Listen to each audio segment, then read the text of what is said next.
Hi, I'm Chris Dallin with A Long Way Home. We're standing in front of a wall with horse tack and Eli Anderson, and we've got a story to tell all the way from England to Wyoming, right here to Bothwell, Utah.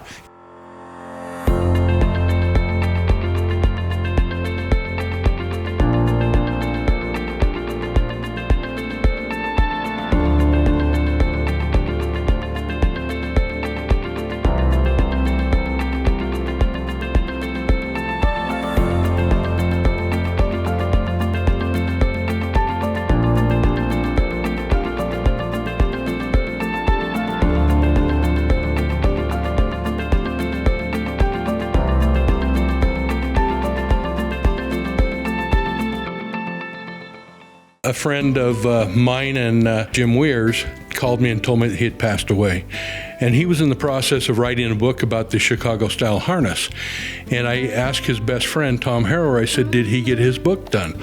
And he said, no. And I says, well, we need to do something to save that and preserve all that research. So as I understand it, just for those that are watching, Jim Weir is famous not only for horse tack, but also for some saddlebags on a famous motorcycle. That's right. He first learned the trade in England from the Queen's harness makers, and then for about 20 years, he made Harley-Davidson motorcycle bags.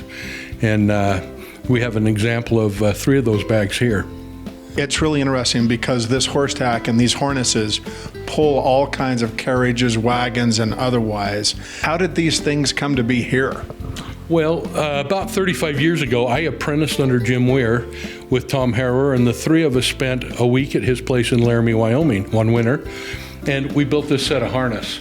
The hardware that is on this harness is hardware that he brought back from England when he was learning how to make harness from the harness makers. And the thing that seems to be a venerable look is like the Budweiser Clydesdales and others. Can you tell us, for example, a collar, where it goes on a horse and what it does? Well, the collar goes on to the shoulders of the horse, and that's what pulls the draft of the weight. And that's how this one works. This one is a breast collar, so it's a little lighter made harness. The next harness is one that we used in the Centennial wagon train.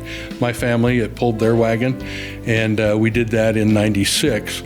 Then the russet harness down there belonged to the governor of Illinois, and around 1903.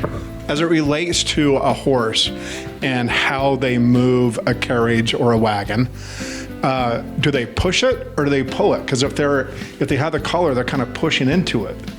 They do both. When they're pulling the wagon forward, they're pulling it.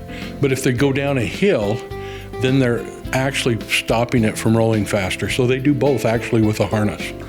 How can someone that might be interested see these? Well, they can come to Wagonland Adventure here in Tremonton. My phone number is 435-279-6422. They can make an appointment and we'd be happy to show them. Really an amazing part of history. Eli can tell you a lot about how this country came to be, how horses push and pull. Come and check it out at Eli Anderson's place. I'm Chris Dallin for The Long Way Home.